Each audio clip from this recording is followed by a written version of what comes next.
Shalom mes frères et sœurs. Moi, c'est la sœur Alda Maunga. Je suis chantre de l'Éternel.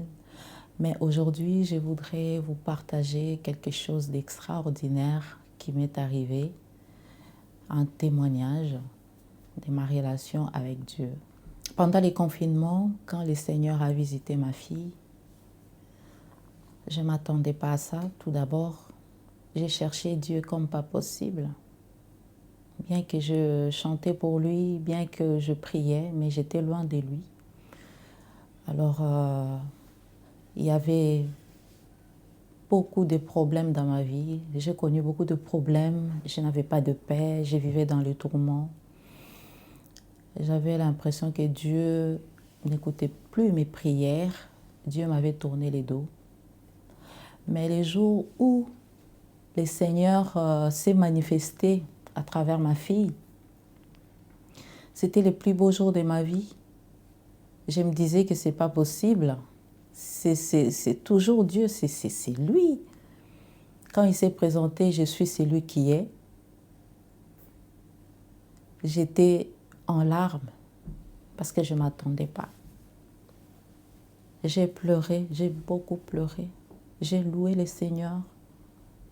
J'ai dit, bon, pour moi, je croyais que c'était la première, donc, à l'instant, et puis il va partir.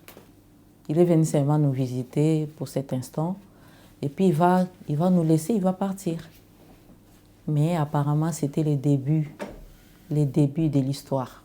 La première fois que j'ai vu Priscilla dans cet état, j'étais un peu... c'était un peu bizarre.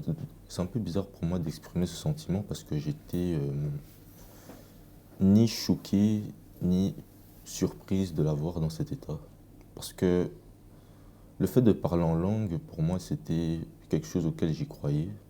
C'était... j'avais vu ça des fois, j'avais vu ça autre part. Du coup, je ne me suis pas trop posé de questions par rapport à ça.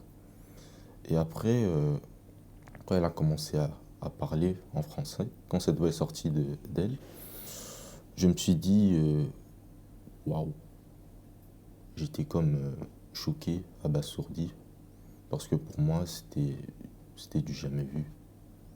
Et au début, j'avais même commencé à douter, à me poser des questions au fond de moi-même, sans vraiment en parler à personne. Mais je pense que j'ai arrêté de douter le jour où le Seigneur il est revenu vers nous et il m'a posé une question à moi-même. Il m'a demandé si je doutais. Et je me suis dit, s'il commence à lire dans mon cœur, c'est que c'est vraiment Dieu.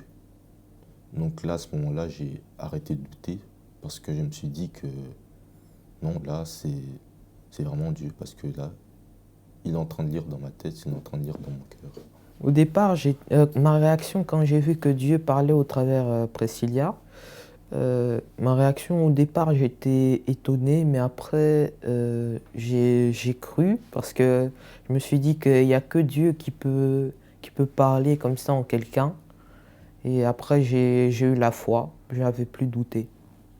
La première fois que j'ai appris que les seigneurs parlaient au travers des Priscilla, ça ne m'a pas étonné, ça ne m'a pas fait poser de questions, parce que je croyais en Dieu, j'avais la foi, je savais que Dieu pouvait agir ainsi, parler au travers de quelqu'un.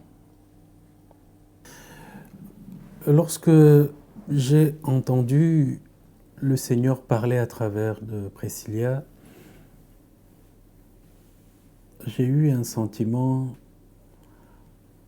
de joie à la base parce que je me suis dit, enfin, le Seigneur est en train de parler.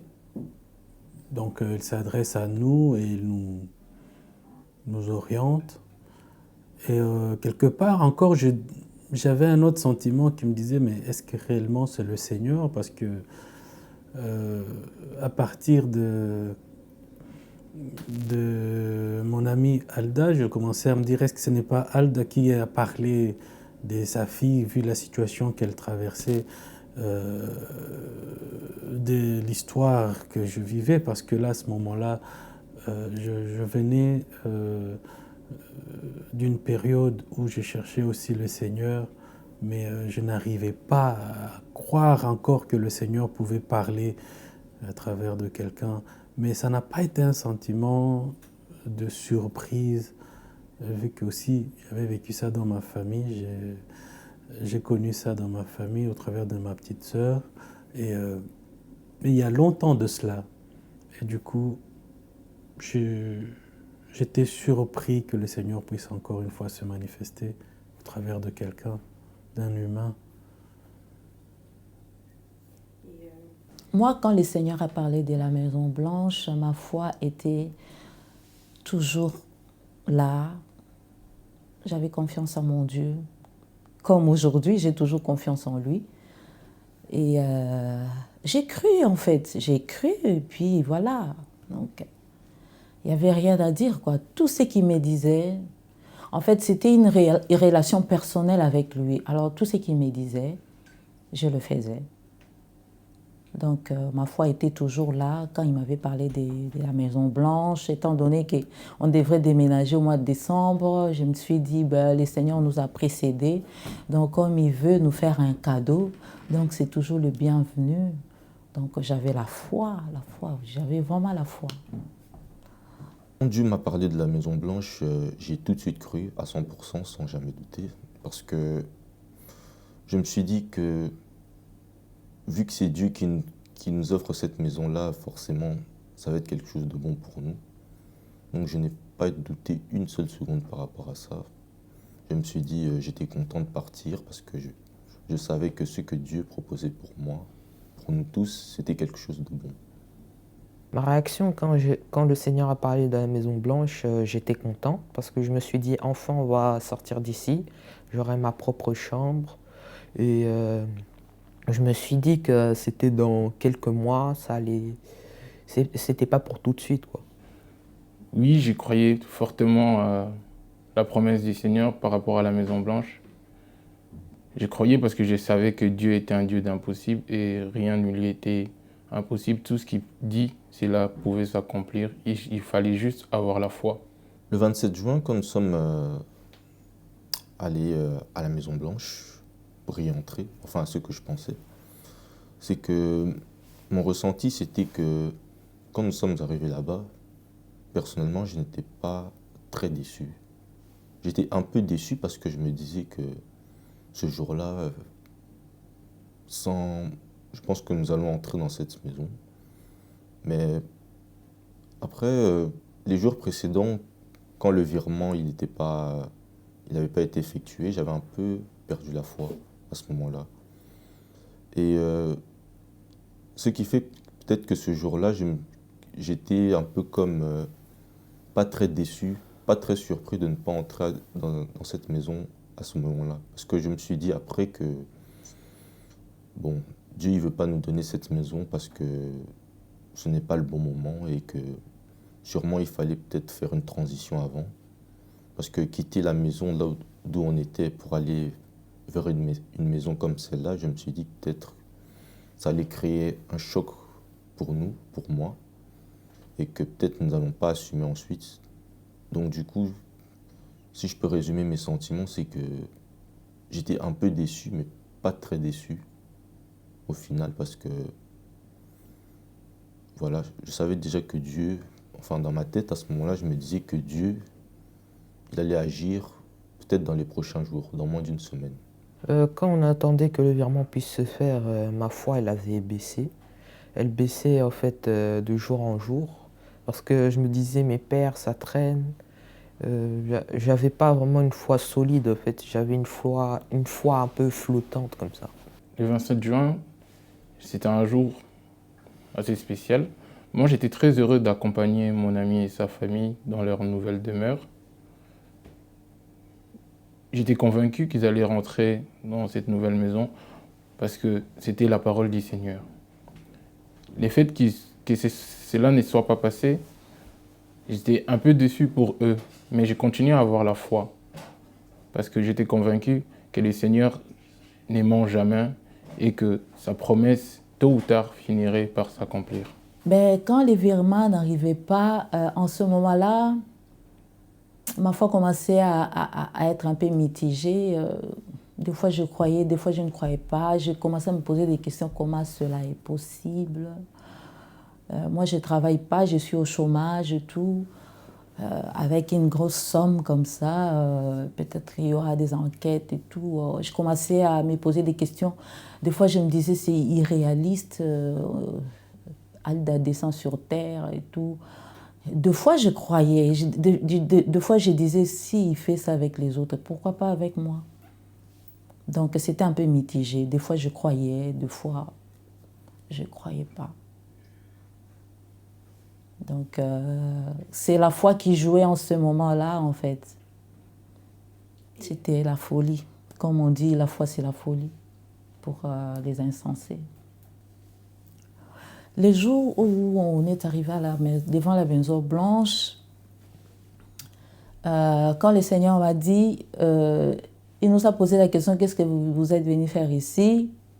Je lui ai dit, non, je suis venu dans ma maison. Je suis venue posséder ma maison et tout, occuper ma maison. Et puis il a dit, ah, c'est ta maison, ben vas-y. Je suis sortie de la voiture, je suis partie. Moi, en tout cas, j'avais la foi, je disais qu'il allait se passer quelque chose, même en dernière minute. Mais quand je suis descendue de la voiture, et le Seigneur qui me dit de retourner, et puis quand je suis retournée, il m'a dit, Alda, ta foi t'a sauvée. Mais après, comme il ne s'est rien passé là, à la maison là, je me suis dit, ok, je crois que le Seigneur travaille autrement. C'est pas aujourd'hui, c'est pas le moment. Donc, Alda, courage, courage. Donc, du coup, je me suis sentie, bon, je dirais pas déçue, mais il y avait une force en moi, en fait. Je n'étais pas abattue, je n'étais pas déçue et tout. Je me disais toujours que le Seigneur, il sait pourquoi c'est pas aujourd'hui. Et je crois que lui-même, il sait quand est-ce que nous allons occuper cette maison. Et puis voilà, c'est une force qui était en moi. Je me disais, Alda, courage, courage, ça va aller, courage. Donc c'est le combat qui commence. Hein, donc je ne sais pas comment est-ce que ça va se passer, mais je dois avoir du courage. Sans savoir que cette maison-là que le Seigneur nous disait, c'était nous-mêmes. C'était la maison blanche là qui disait, c'était nous en fait, notre demeure. Donc voilà. Mais comme on était encore des bébés spirituels, on ne comprenait pas au début ce que Dieu voulait au juste parce qu'il avait son plan. Donc voilà, on réagissait, on pensait selon notre chair. Quand on est arrivé à Capelle, ma vie de prière, je peux dire que j'étais un peu fatiguée en fait. Parce qu'en ce moment-là, je venais de quitter là où on était. Il y a des gens qui ont parlé. Il y avait des racontars partout. Et puis ça venait dans mes oreilles. Et ça me donnait, je n'étais pas en paix en fait. Mais petit à petit, même quand le Seigneur me disait que de ne pas répondre, de ne plus parler de ça, petit à petit, je commençais à me calmer et puis voilà. Mais je crois que quand on était encore à Capelle, j'étais encore bébé spirituel en fait. Parce que moi, le seul besoin que j'avais, c'est d'occuper ma maison, en fait. D'occuper ma maison, de s'installer avec mes enfants et de rester tranquille. Et de prier Dieu aussi en tranquillité. Mais je n'avais pas encore compris les plans de Dieu dans cette histoire. Quand nous étions chez tonton Flavien, c'est que, bon, c'était quand même difficile pour moi parce que c'était un peu nouveau. C'était un changement de milieu. On était parti à la campagne, enfin pratiquement à la campagne. Du coup, ça changeait un peu de là où nous étions, en ville. Du coup, pour moi, ça a été quand même difficile pour moi parce que j'étais un peu coupé de mes habitudes, de mes activités. c'est que la plupart du temps, je reste à la maison sans rien faire. Concernant mon humeur, ça variait très souvent en fonction des jours. Il y a des jours où je pouvais être normal, il y a des jours où je pouvais être en colère ou triste. Mais globalement, je pense que, comparé à tout notre parcours, je pense que ça a été l'endroit où je me suis senti le mieux. En effet, on avait l'habitude de prier ensemble, Priscilla, tonton Flavien et sa famille, au téléphone. Nous passions souvent des moments de prière les midis et les soirs. Et un jour, le Seigneur m'a parlé personnellement et m'a dit que je devais partir de là où j'étais et les suivre. J'avoue que c'était très difficile pour moi, ça m'avait fait peur, parce que je n'avais pas de famille ici, à part là où j'habitais. C'était difficile pour moi de prendre une telle décision, de partir sans savoir où j'allais, comment est-ce que mon avenir serait. Mais j'avais la foi, je croyais en Dieu. Je me rappelle la veille de mon départ, j'ai vraiment beaucoup pleuré. J'ai vraiment pleuré. J'ai demandé au Seigneur de me donner la force de pouvoir les suivre et d'obtempérer à ce qu'il m'avait demandé de faire. Et c'est comme ça que je me suis retrouvé chez tonton Flavien à Capelop Den Bosch. Mes humeurs, c'était assez tendu, parce que quand je suis arrivé chez tonton Flavien, je me sentais inutile. En ce moment-là, j'ai travaillé en job étudiant. Je sortais le matin, je revenais le soir, tout était prêt, il y avait à manger pour moi. Tout se passait bien, mais je me sentais pas utile. Pourquoi? Parce que je n'apportais rien de plus, que ce soit sur le plan physique, que ce soit sur le plan alimentaire, je ne faisais rien, mais il y avait tout déjà pour moi. Et ces sentiments-là, de se voir inutile, m'a vraiment beaucoup affecté, ça a changé mon humeur. J'étais tout le temps nerveux, je me posais beaucoup de questions, parfois tristes. Je me sentais seul, abandonné. Parce qu'en ce moment-là, je ne savais pas vraiment ce que le Seigneur voulait faire de moi. Le 27 juin, vu que le Seigneur avait observé un silence pour voir au fait comment est-ce qu'on allait réagir. On s'était retrouvés avant le matin du 27, on s'est retrouvés devant la Maison Blanche parce qu'on savait moi je savais que je vais accompagner Alda et ses enfants pour habiter leur maison. Mais lorsque le Seigneur avait demandé, nous a posé tous la question, mais qu'est-ce que vous êtes venus faire ici? Bon, cela avait perturbé un peu ma façon de voir les choses.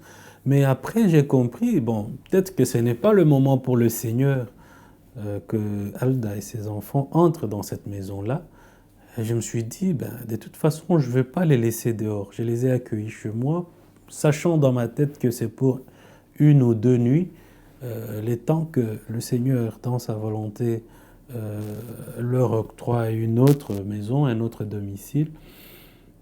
Mais je ne savais pas que c'était le plan de Dieu encore pour me rattacher à lui et à sa parole. Quand je les ai reçus chez moi, je me posais des questions, mais est-ce qu'on va arriver à survivre à 6 dans cet appartement qui ne peut contenir que 3 personnes maximum? C'était compliqué, mais j'ai resté confiant parce que il y avait un sentiment aussi de joie qui était en moi, vu que à ce temps-là, je vivais seul et avoir de la compagnie me faisait du bien. Avoir de la compagnie, ça me réchauffait les cœurs, de voir que je pouvais rigoler avec des gens, je pouvais parler avec des gens, je pouvais partager la parole de Dieu, chose que je n'avais pas. Et que je pouvais aussi écouter Dieu parler au travers de sa servante Priscilla. Donc ça m'avait poussé encore à m'attacher à Dieu pendant qu'ils étaient chez moi. La nuit des Aventèmes, Cette nuit-là, c'était une nuit spéciale. En tant qu'une mère, c'était une nuit vraiment spéciale parce que d'abord, je vais dire, c'était une nouvelle expérience encore. Donc, c'était encore une autre épreuve que le Seigneur voulait nous faire passer. Moi, je n'aurais jamais pensé ou imaginé qu'un jour, je dormirais dehors avec mes enfants, dans la rue. Je n'avais jamais pensé à ça. Et comment cela pouvait être possible? Mais ces jours-là, le Seigneur m'avait confondu. Parce que pendant la journée, quand on est quitté chez mon ami, le Seigneur nous a dit que personne y retourne. Il a même impliqué mon ami et l'ami de Priscilla pour dire que vous avez commencé cette histoire ensemble et vous la terminerez ensemble. Donc, que personne ne rentre. Vous êtes partis, donc vous n'allez pas appeler quelqu'un pour avoir de l'aide, pas chercher une nouvelle maison, donc vous allez compter que sur moi. Alors, quand on est arrivé à la gare de Bundal, quand Jésus-Christ est apparu, Jésus-Christ nous a dit, pensez au chemin de la croix. Donc, en ce moment-là, tout de suite, j'ai compris que c'est le calvaire qui va commencer. C'était notre chemin de la croix qui commençait. Alors, je me disais toujours au fond de moi, Alda, courage, courage, ça va aller. Courage, le Seigneur est là, courage, le Seigneur est là. Mais en toute chose, dans tout ça, j'avais toujours confiance en Dieu. Je me disais, il va faire quelque chose. C'est sûr qu'il va faire quelque chose, il ne va pas nous abandonner. Mais les heures passaient. Quand on a pris les derniers trains, on est arrivé à Zaventem. Les heures passaient. Minuit, 1h du matin, 2h du matin, j'ai regardé les enfants, comment ils dormaient. J'étais triste. J'ai dit, Seigneur, pourquoi? Pourquoi tu fais ça à mes enfants? Pourquoi tu fais souffrir les enfants comme ça? Moi-même, je peux encore accepter de souffrir, mais pas eux. Ils n'ont rien fait. Ils sont des innocents. Pourquoi, Seigneur? Mais par après, je me disais que je n'avais pas perdu l'espoir. Je me disais que non, le Seigneur allait faire quelque chose. Il va faire quelque chose. Il ne va pas nous laisser comme ça. Et ce qui était bizarre aussi, il y a les policiers qui passaient, mais il n'y a personne qui nous demandait qu'est-ce que vous faites là? Parce qu'avec ces temps de Covid, c'était interdit aussi de traîner là et tout. Mais apparemment, même les policiers, ils disaient rien. Donc, ils étaient tous aveuglés. Mais vers 2h, 3h comme ça, on a vu un vieil homme qui sortait de l'ascenseur. On ne savait pas que c'était Jésus.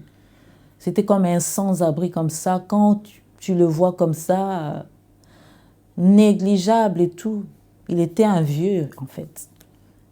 Il est venu, il est assis à côté de nous, un peu plus loin comme ça. Et nous, on croyait que c'était un sans-abri comme nous, mais alors que c'était Jésus.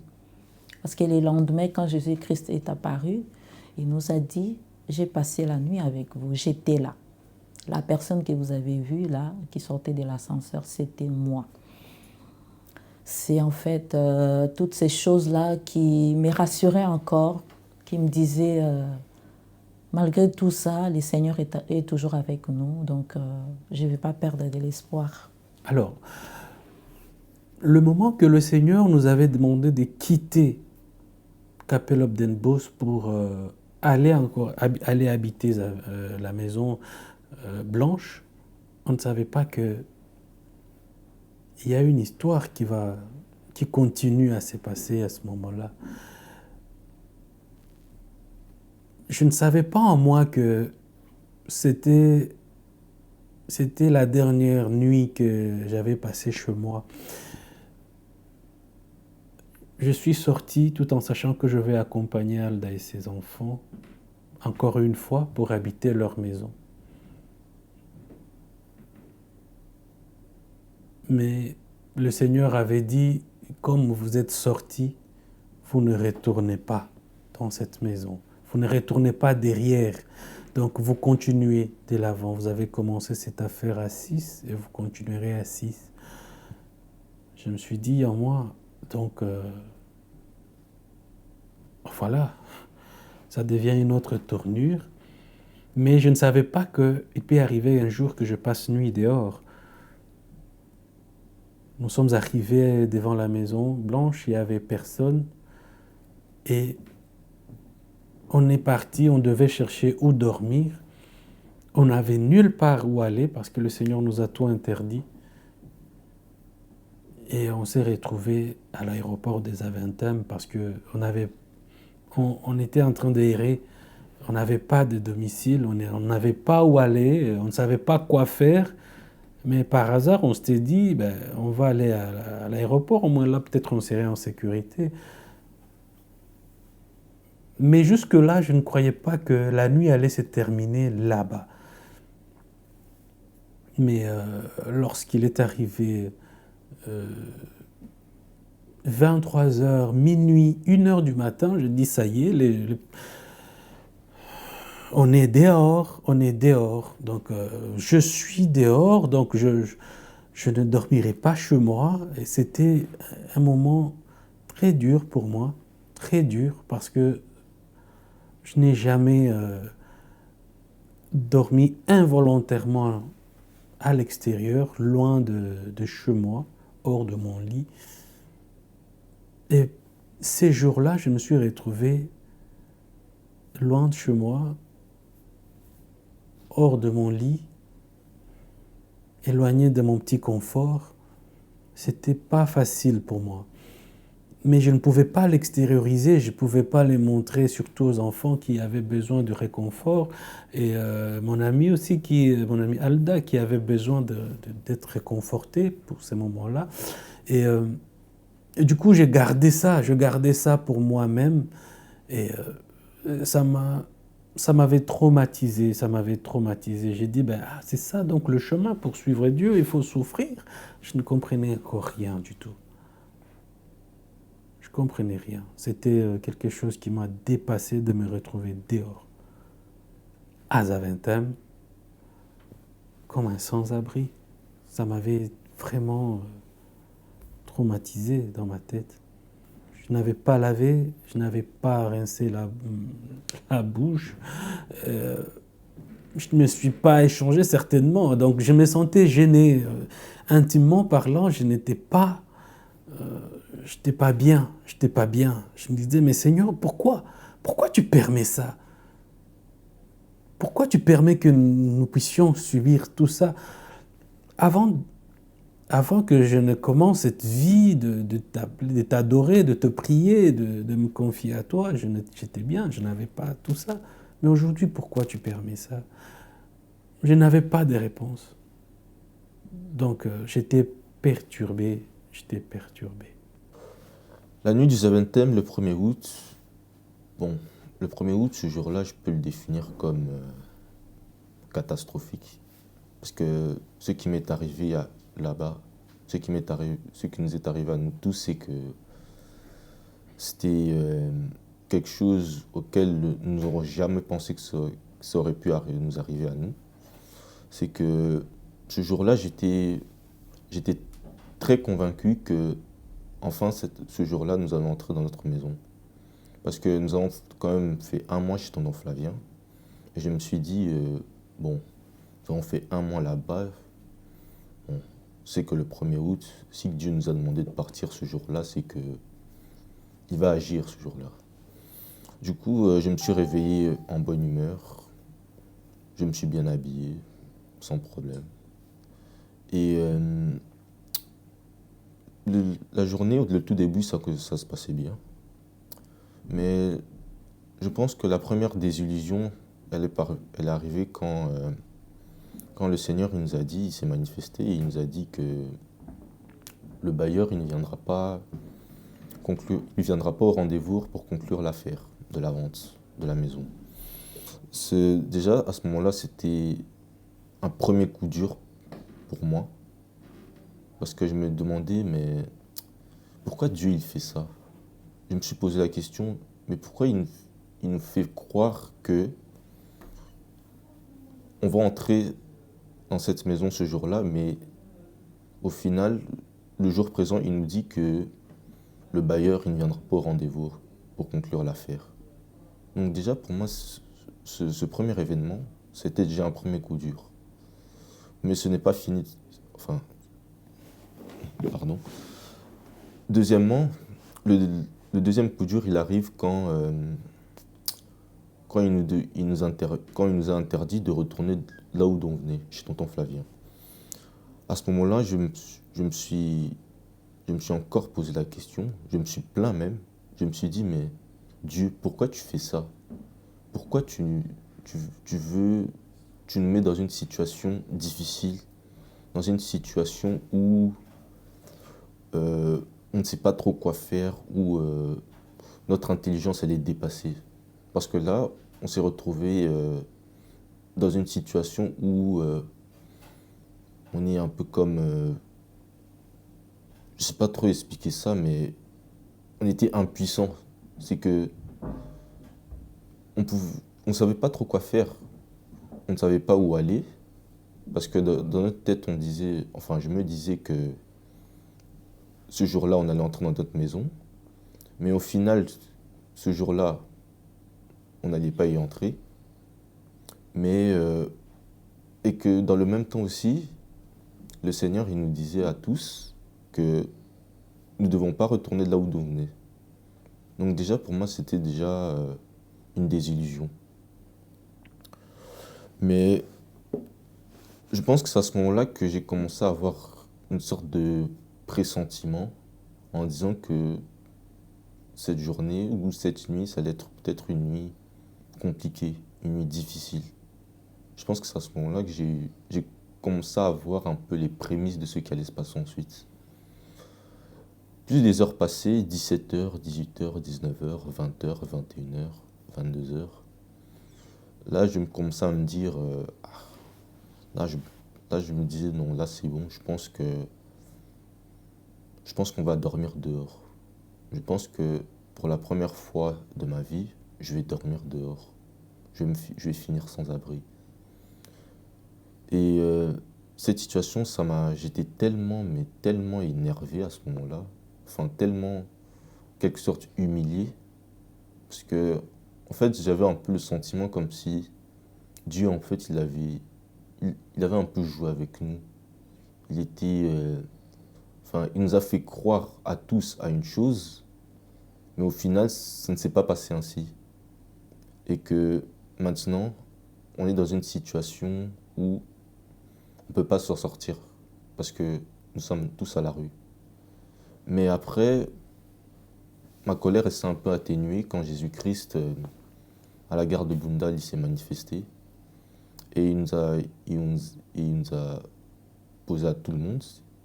Il nous a dit, vous voyez ce que ça fait que de ne pas avoir de maison? Vous voyez ce que ça fait de se retrouver à la rue sans que personne ne s'occupe de vous? Et à ce moment-là, je me suis dit, j'ai quand même compris. J'ai commencé un peu à moi me plaindre parce que j'ai regardé un peu ce que vivent les autres. Parce que la plupart du temps, moi quand je marche dans la rue, c'est que moi je fais pas attention aux sans-abri. Enfin, aux plus démunis. Ceux qui n'ont pas de maison, ceux qui crèvent de faim.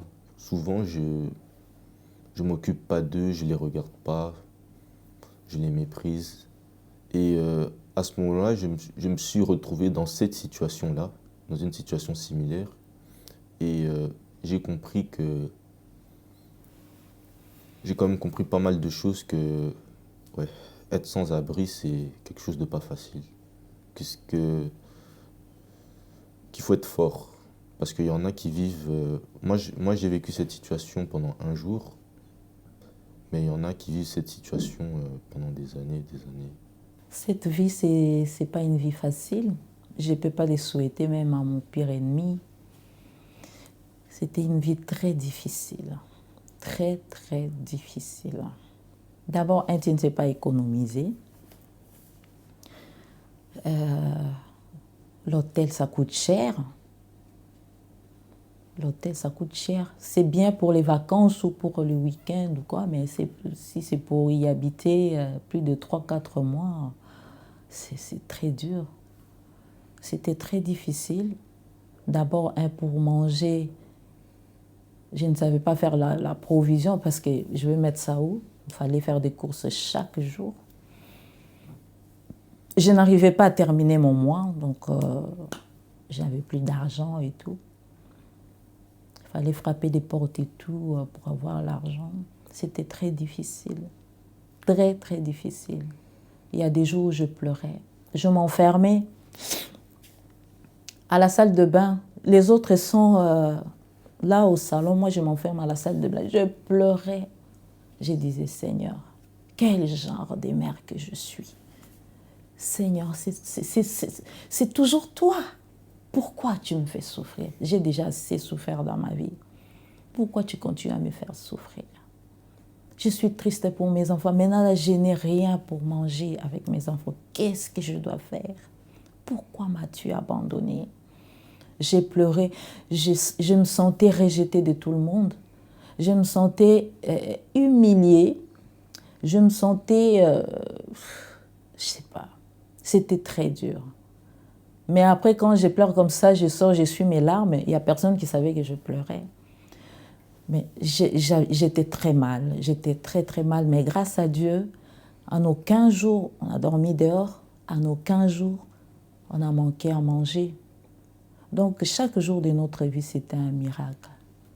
C'était vraiment un miracle. Dieu était toujours là, il ne nous abandonnait pas. Même quand j'étais dans la tristesse, il venait, il me disait, Alda, pourquoi tu pleures? Alda, ça va? Pourquoi tu es triste? Et des fois, je faisais semblant, j'ai dit, ça va Seigneur, par ta grâce. Non, non, non, ça ne va pas. Moi, je vois même les plus profonds de vos cœurs. Je vous vois. Je sais que ça ne va pas. Mais je suis là, je ne t'abandonnerai pas. Je suis là avec toi. Et c'est ça qui m'encourageait à chaque fois. Quand je suis dans ces états, les seigneurs venaient m'encourager, venaient me parler. Et ce qui est formidable, on avait créé une intimité très, très forte. Moi, je ne savais pas qu'un jour, je parlerais au Seigneur à vif voix comme ça. Je ne savais pas. Les seigneurs qui me parlent, c'est comme si je parle avec la personne que je vois comme ça. C'est vrai, il parle au travers de ma fille, mais je ne pouvais pas imaginer qu'un jour cela pouvait m'arriver. Je ne savais pas que les seigneurs connaissaient mon nom. Alors tout ça, ça m'a encouragée, ça me donne encore du courage, ça a augmenté encore la force de ma foi pour continuer à croire. En fait, cette vie d'hôtel en hôtel a un peu fait baisser ma foi par moment. Un jour, je me rappelle, un moment marquant de cette vie d'hôtel en hôtel, j'étais très énervé, j'étais très déçu, que j'ai préféré prendre mes affaires et m'en aller. Et il se faisait tard, c'était en période de confinement. J'ai pris mes affaires, je ne savais pas où j'allais, mais je suis parti. Et je suis allé m'abriter dans un hôtel. J'avais payé une chambre d'hôtel ce jour-là. J'étais triste, j'avais pas de téléphone sur moi. J'avais mon téléphone sur moi, mais il n'était pas opérationnel. J'étais triste là où j'étais perdu dans mes pensées. Mais il y avait une voix au fond de moi qui me disait « Oui, tu as bien fait de partir. Oui, de toutes les façons, rester là-bas, ça ne t'aurait rien apporté. » Et il y avait une autre voix qui me disait « David, où vas-tu? Qu'est-ce que tu fais? Es-tu sûr de là où tu vas? Pourquoi tu fais ça? » Mais j'ai été plus pris par la voix qui me disait « Oui, vas-y. De toutes les façons, cette histoire ne t'apporte rien du tout. » Et cette voix était la voix du diable. Mais comment j'ai pu être convaincu que la voix qui me disait pourquoi je suis parti, est-ce que ce que je faisais était bien, était la voix du Seigneur? C'est comment tonton Flavien et maman Alda m'ont retrouvé. Je tiens à préciser que je n'avais pas de téléphone sur moi. Ils n'avaient aucun indice pour me trouver. Mais par l'Esprit de Dieu, ils ont pu venir jusqu'à la réception à l'hôtel où j'étais, prendre des nouvelles et enfin me retrouver. Et c'est ces jours-là où j'ai vraiment compris que les Seigneurs nous voient partout où nous sommes. Les Seigneurs nous voient partout où nous sommes. Peu importe où on se cache, les Seigneurs nous voient. Avant, comme tout chrétien, j'allais à l'église. J'allais à l'église chaque dimanche. Je chantais pour lui. Mais je ne les sentais pas auprès de moi. Je ne les sentais pas. Je les voyais loin de moi. Je les voyais loin de moi. Tout ça parce que je ne marchais pas ensemble avec lui. C'est pourquoi je ne les sentais pas, je les voyais loin de moi. Mais maintenant, là, je vais dire que c'est un père pour moi. Même si tout le monde m'abandonne, même si un jour je mourrai, mais je sais que mon père est là, il ne m'abandonnera jamais. Il ne m'abandonnera jamais. Maintenant, c'est plus qu'un père pour moi. Dans ce monde, j'ai plus de père. J'ai déjà perdu mon père biologique, mais j'ai un père. Un père qui me comprend, un père qui porte mon fardeau, un père qui me console à tout moment quand je ne vais pas bien. Je lui parle maintenant comme si je le voyais comme ça. Mais avant même, quand je priais, c'est comme si... j'ai prié seulement, c'est comme si je faisais des blablabla, bla, bla, bla, j'ai formulé en fait des phrases qu'on répète souvent et tout. Mais maintenant, je lui parle comme un père. Quand je prie comme ça, c'est comme si je parle avec quelqu'un qui est à côté de moi. Donc c'est cette intimité-là qui est très très fort pour moi. Et je lui rends grâce. Je lui rends grâce pour cette grâce. C'est une grâce parce que je ne suis pas exceptionnelle. C'est une grâce parce que il y en a aussi tout plein. Il y a tout plein qui cherchent Dieu. Ils font des sacrifices et des sacrifices. Ils vont dans les montagnes pour chercher Dieu. Il y a des grands hommes, des pasteurs qui font des miracles et tout. Mais je ne sais pas si eux aussi vivent ce que moi je suis en train de vivre. Ce Dieu-là m'a fait une grâce exceptionnelle. Quel privilège! Quel privilège! Donc je me dis, je ne mérite pas. Mais il est tellement amour. Il m'a montré cet amour-là. Il m'a dit, ma fille, viens, je vais te montrer. Il m'a montré cet amour-là. Et aujourd'hui, je vais seulement lui rendre grâce pour ça. Je vais seulement lui rendre grâce. C'est vraiment un privilège exceptionnel. Il y a d'autres, aux yeux du monde, ils vont trouver ça un peu bizarre. Ils vont dire, ils racontent de n'importe quoi. Mais il faut vivre ça pour y croire.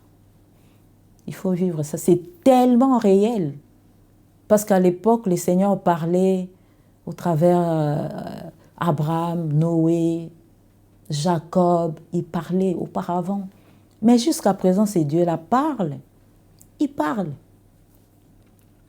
Il parle. Il n'est pas loin de nous. Il parle. Il est avec nous.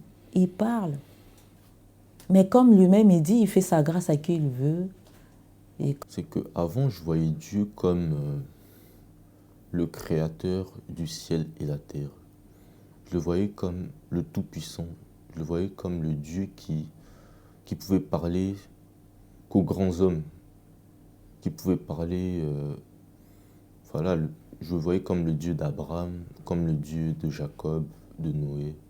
Je pensais que Dieu, en fait, il pouvait se manifester quand ces hommes-là. Et que ces hommes-là, c'était des personnes parfaites, des personnes saintes. Je pensais que ce Dieu-là, c'était uniquement ça. Mais aujourd'hui, ma vision, elle a changé parce qu'aujourd'hui, je vois Dieu aujourd'hui comme un père. Je le vois aujourd'hui comme... voilà, comme un confident auquel je confie mes problèmes, auquel je confie mon avenir. Et je pense que cette vision, elle a changé à travers toutes ces galères auxquelles nous sommes passés. Parce qu'en fait, Dieu, il nous a retiré nous a mis à part en quelque sorte. Il nous a appris à être dépendants de lui, de lui-même.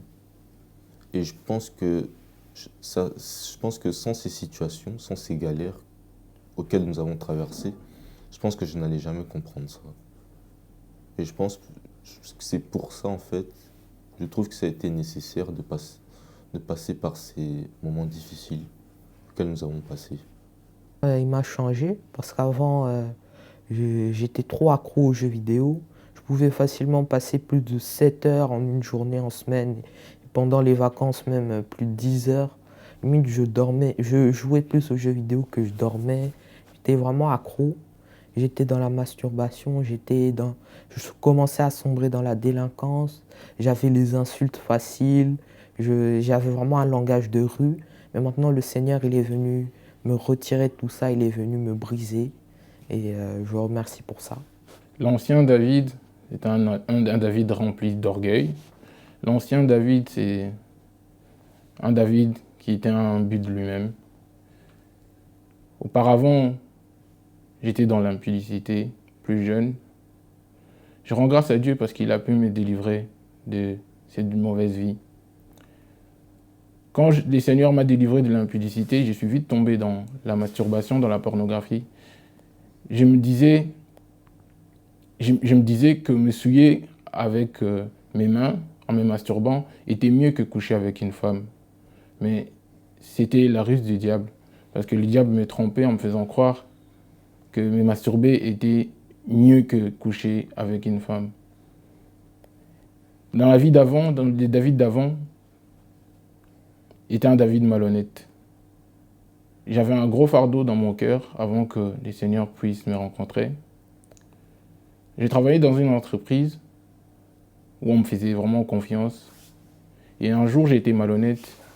J'ai volé des choses. Et auparavant, je ne l'avais jamais fait. C'était la première fois pour moi de prendre quelque chose qui ne m'appartenait pas. En tout cas, en dehors de la maison. Mais le Seigneur, par son amour, m'a convaincu d'aller rencontrer mes responsables et de remettre ce que j'avais pris malhonnêtement. Et j'avais peur, mais le Seigneur, par grâce à son esprit, m'a rassuré. Et je me rappelle, ce jour-là, mon amie Priscilla m'a accompagné pour aller remettre ce que j'avais pris dans ces sociétés à mes responsables. Ils m'ont fait un plan de paiement que le Seigneur m'a aidé à rembourser. Et aujourd'hui, je suis déchargé de ces fardeaux. Et mon message principal aujourd'hui, c'est la repentance. Le Seigneur ne nous attend pas parfaits, mais le Seigneur veut que nous venions à lui avec nos défauts, parce que c'est lui qui nous lave, c'est lui qui nous rend propres. On n'est pas appelé à venir vers les Seigneurs étant propres, mais c'est le Seigneur qui nous rend propres. Je sais qu'il y a beaucoup de personnes qui se retrouvent dans des situations comme ma situation passée, où ils sont dérangés par une chose qu'ils ont faite. Moi, je peux leur assurer qu'il est possible de se débarrasser de cette lourde charge qu'on garde en nous. Si on remet notre vie entre les mains du Seigneur, le Seigneur peut nous aider à répartir de nouveau, à avoir un nouveau départ dans sa vie. Seigneur, il entrera chez toi. Tu t'es toujours plainte de manquer la paix, mais c'est normal. Tu as toujours laissé le prince de paix devant ta porte. Ouvre-lui ton cœur aujourd'hui et laisse-le entrer dans ta maison. Et tu verras, il te donnera la paix. Lui qui est la solution à tous nos problèmes. Jésus-Christ t'aime. Et il n'attend qu'une chose, c'est que tu reviennes à la maison. Que moi j'avais, c'était de trop. Ça m'éloignait avec Dieu. J'étais tombeau blanchi. Vous allez voir une belle dame, mais au fond de moi, je n'étais pas propre. J'étais trop sale. J'étais pourrie par la haine. Mon cœur était brisé par 1000 morceaux. À cause des choses de ce monde, à cause des choses de ce monde. Pourquoi? Parce que je mettais tout en premier au lieu de mettre Dieu en premier. Je mettais mon mari en premier. Je mettais tout de moi en premier. J'étais matérialiste. Tout ça, ça m'éloignait de Dieu. Mais quand le Seigneur est venu dans ma vie, quand il s'est montré, il m'a ramassé dans la fosse là où j'étais. Il m'a ramassé dans la fosse. Il m'a montré mes ennemis. Il m'a dit, regarde Alda, toi aussi tu as commis des erreurs. Tu n'es pas parfaite. Pardonne. Pourquoi tu dois garder ça dans ton cœur? Pourquoi? Tu es censée à dire que tu es chrétienne, tu pries, mais tu gardes encore des saletés dans ton cœur. Tu gardes des rancœurs dans ton cœur. Pourquoi? Regarde Jésus-Christ sur la croix. Il a pardonné à tous ceux qui l'ont jugé, condamné injustement. Et pourquoi toi tu ne veux pas pardonner? Comme la parole de Dieu dit, celui qui ne pardonne pas, lui aussi, le Seigneur ne les pardonne pas. Et comme la Bible nous dit, le pardon, c'est une puissance qui libère. Quand tu ne pardonnes pas, tu as les fardeaux en toi, tu te promènes avec les fardeaux. J'avais des boutons partout sur mon visage. J'ai camouflé avec des maquillages et tout. Je me promenais avec les fardeaux. Mais le Seigneur s'est montré à moi. Aujourd'hui, j'ai pardonné. Dans mon état, j'avais quand même à réfléchir un moment. Quand je revois ma vie, je me dis, au fait, tout ce que j'avais, tout ce que j'ai, ou tout ce que j'aurai sur cette terre ne m'est pas acquis. À une tierce de seconde, tout peut m'être retiré, tout peut m'être enlevé. Je peux tout perdre à une seconde. J'ai vite compris que je mettais plus mes avoirs en avance. Je ne mettais pas celui qui m'avait donné grâce d'avoir ce que j'avais en avance. Je mettais plus ma connaissance, mon intelligence, mon ego en premier lieu. Je disais, si j'ai ceci, c'est à cause de moi, c'est grâce à ma force, c'est grâce à mes relations, c'est grâce à mes connaissances. Je ne mettais pas Dieu comme étant la source de tout ce que j'avais, de tous les biens que j'avais. Mais ces jours-là, j'ai appris que ce n'était qu'une grâce d'avoir un toit. Ce n'était qu'une grâce de dormir dans un lit confortable. Ce n'était qu'une grâce. Parce que j'ai vite compris que ceux-là qui sont à l'extérieur, parmi eux, il y a ceux qui ne l'ont pas voulu. Mais parce qu'ils sont dehors, je les méprisais. Je n'avais aucun respect vraiment aux sans-abri. Je n'avais aucune considération. Je les prenais tous comme des gens qui n'ont rien à faire de leur vie, qui ont gâché leur vie eux-mêmes. Je ne pouvais même pas leur venir en aide parce que je savais que c'est des gens qui se droguent,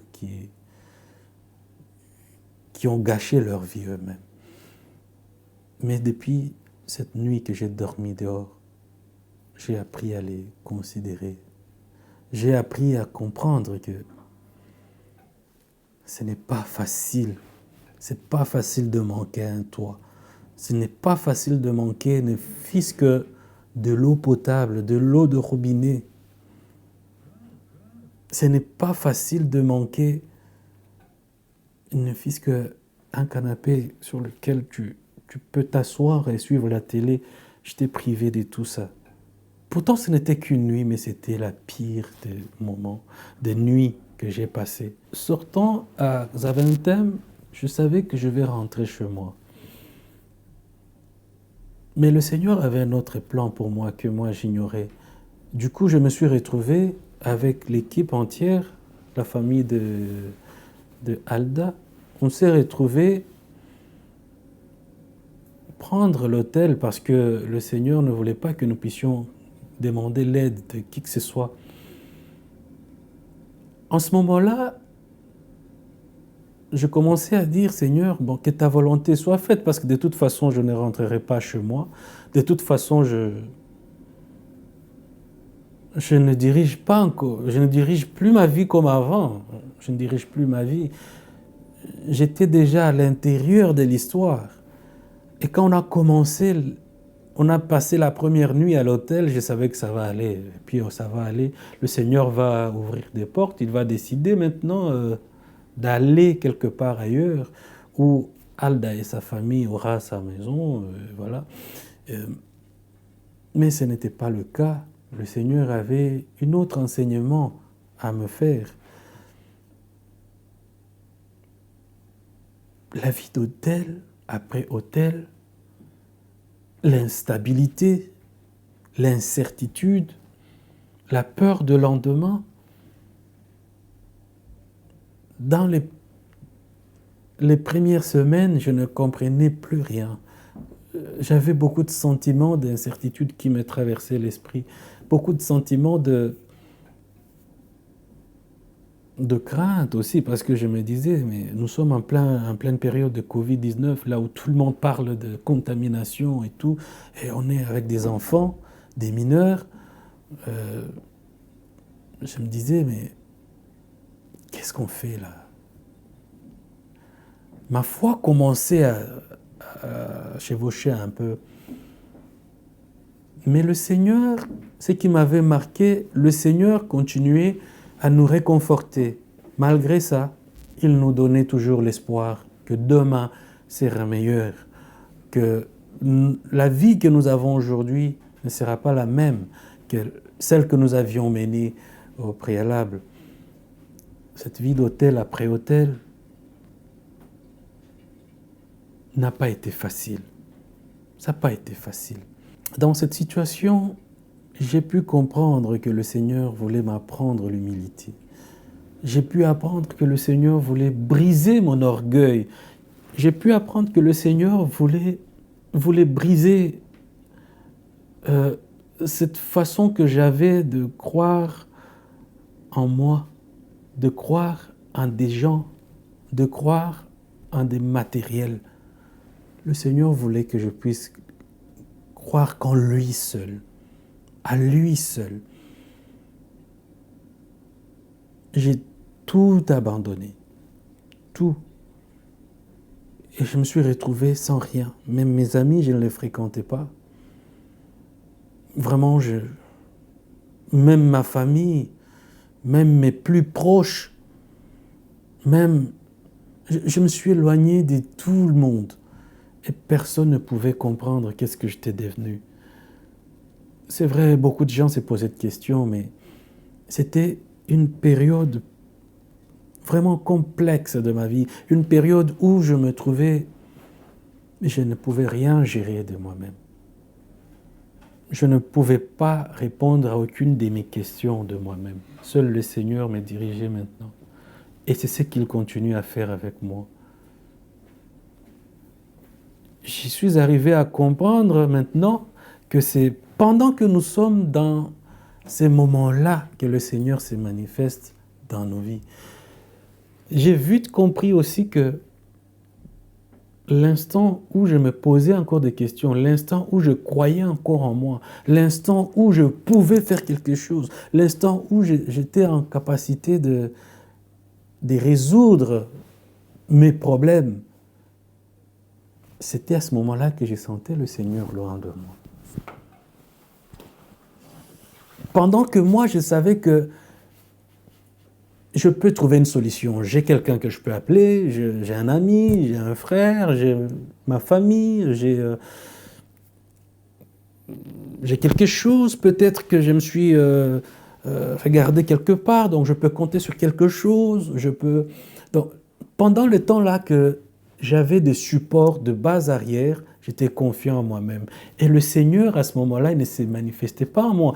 Le Seigneur, à ce moment-là, j'ai compris qu'il ne pouvait pas agir, parce que je ne lui donnais pas la place, je ne lui donnais pas accès. Mais dès cet instant-là que je me suis dit, je me sens terrassé. Je me rappelle ces jours-là, je pleurais, mes larmes coulaient comme de l'eau, mais en cachette, parce que je ne pouvais pas montrer ça aux enfants. C'est vrai, c'est pas facile de pleurer devant les enfants parfois, mais c'était très fort. C'était très fort de voir que je me suis retrouvé à un moment où je ne pouvais rien expliquer à personne. Moi qui avais toujours des réponses à toutes questions. Le Seigneur m'a mené à un terrain, dans son propre terrain, je veux dire, où il n'y a que lui qui avait un dernier mot de ma vie. Je n'arrivais pas à expliquer quoi que ce soit. Je manquais des réponses. Je ne comprenais plus rien. C'était perturbant. Et à ce moment-là, que le Seigneur commençait à opérer des choses dans ma vie. C'est à ce moment-là que je commençais moi-même à accepter cette vie que je menais, hôtel après hôtel. Il fallait payer des factures. Je ne regardais plus en arrière pour dire s'il faut payer aujourd'hui, je vais me vider mon compte ou bien... non, je disais, ce problème devient le mien. Bizarrement. Je me suis senti dépouillé de moi-même. Mais je n'avais pas cette peur-là de dire qu'est-ce qui va m'arriver demain, parce que j'avais tout abandonné dans les mains du Seigneur. J'ai dit, Seigneur, que ta volonté soit faite, chose qui n'a pas été facile. Mais ce n'est que par sa grâce que j'ai pu supporter cette période si lourde, si dure, pleine de questions. Dans cette même période d'hôtel après hôtel, le Seigneur m'a forgé aussi. Il m'a appris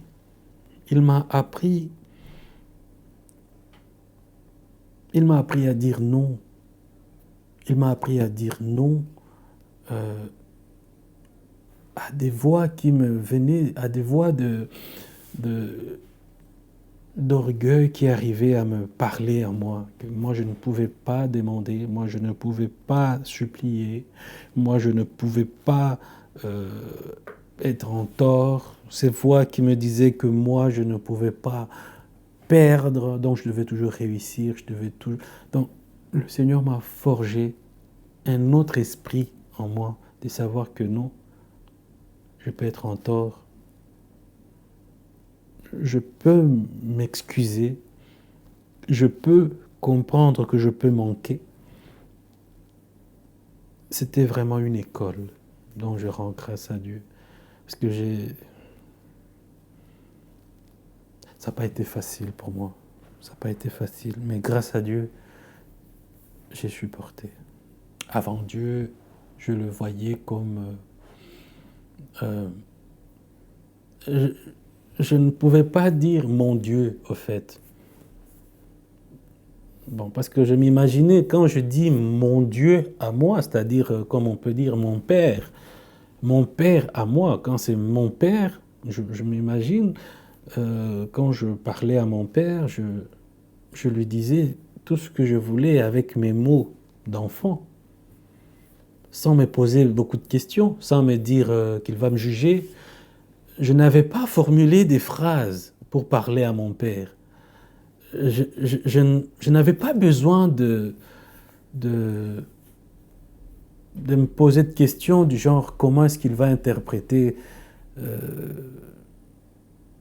mon désir que j'ai à lui partager, mes pensées intimes que j'ai à lui parler. Je parlais à mon papa comme je me sentais, parce que c'était mon papa à moi. Mon papa, physique, charnel, mon géniteur. Dieu, je ne le voyais pas comme ça. Dieu, je le voyais comme un Dieu d'abord, invisible, inaudible, loin de moi, il est très loin, et pour qu'il puisse agir dans ma vie, il faut que ce soit moi qui parle. Jamais je ne pouvais l'entendre. C'était un Dieu des parfaits, des gens qui sont sans péché, un Dieu qui ne s'adresse qu'aux gens que lui-même a choisi certainement, mais pas moi. Parce que je me sentais impur, je me sentais malsain devant lui. Mais aujourd'hui, je le vois comme mon intime. Je parle à mon Dieu sans former, sans réfléchir à des mots que je veux lui dire. Je lui parle comme mon père biologique. Je lui parle avec des mots d'enfant. Je lui parle aisément, librement. Et c'est ça ce qui est parfait dans cette expérience que j'ai vécue. Et je pense que c'est... Et voilà maintenant qu'avec tout ce que j'ai vécu avec lui, j'ai pu faire le bilan de ma vie. J'ai pu comprendre que la plupart du temps, j'ai mené une vie malsaine, pendant que moi je me voyais bien, moi je me voyais parfait, moi je me voyais sans reproche. Je me plaisais comme j'étais avant, je me plaisais de mon ancienne vie, parce que j'étais loin de Dieu. D'autre part, mon ancienne vie était pleine de mélancolie, était pleine de tristesse cachée, que parfois je ne montrais pas aux gens. Mais je souffrais au fond de moi, je n'avais pas la paix du cœur. Je n'avais pas la paix du cœur. Je me rappelle que je dormais parfois très tard. Je dormais peu, parce que je n'arrivais pas à sommeiller. Je n'avais pas la paix en moi. Pourquoi? Parce que j'avais beaucoup de soucis du monde, beaucoup de soucis de la chair. J'étais plus charnel dans le sens que les désirs de la chair me prenaient beaucoup de temps. Je m'occupais plus à mon corps, je m'occupais plus à mes sentiments charnels. Du coup, j'étais quelqu'un d'égoïste. J'étais égoïste. Je pensais d'abord à moi avant de penser aux autres. Je ne pouvais pas m'imaginer que quelqu'un peut passer avant moi. Que ce soit dans mes relations, que ce soit dans tout ce que je faisais, c'était d'abord moi. Et à moi seul. Tout ce que j'avais, c'était à moi. Personne ne pouvait toucher. J'ai compris que c'était l'égoïsme. Facilement, je me méfiais des gens. Facilement, je m'éloignais des gens. Parce que je me voyais parfait. Je me voyais mieux que les autres. Je me voyais irréprochable. Et si quelqu'un venait me reprocher quelque chose, directement, je m'en éloignais. Par orgueil, la colère, la haine. J'ai jugé tellement. J'ai jugé tout et n'importe quoi.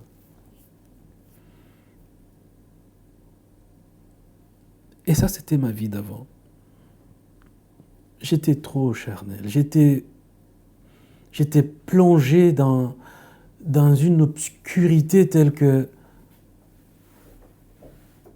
mes désirs étaient d'abord de satisfaire mon corps et non Dieu. Mes désirs étaient d'abord de plaire à mes yeux, que mes yeux soient satisfaits. Je cherchais à plaire aussi au monde, je cherchais à passer en premier lieu. Mais Dieu, il était loin de moi, il était loin de moi. Il était loin de moi. Mais aujourd'hui, grâce à cette expérience que j'ai faite avec Dieu, je comprends que je viens de très loin. C'est comme un grand fardeau que je viens de lâcher. Je me sens un peu dégagé maintenant, détendu, libre de m'exprimer. Et si aujourd'hui je peux parler, c'est pour réconforter ceux-là qui ont passé des moments presque pareils, presque semblables ou similaires à mes moments à moi. Je vais vous exhorter à garder la foi en Dieu. Or, vous ne pouvez pas avoir la foi en Dieu si vous ne les connaissez pas. C'est impossible de croire en quelqu'un que vous ne connaissez pas et quelqu'un à qui vous ne faites pas confiance. Dieu nous parle d'une manière ou d'une autre, mais suite à notre orgueil, nous nous limitons. D'où seule la foi nous fait comprendre que Dieu est vivant, que Dieu parle. Et dès l'instant que nous nous laissons abandonner dans ses mains, c'est à ce moment-là qu'il agit.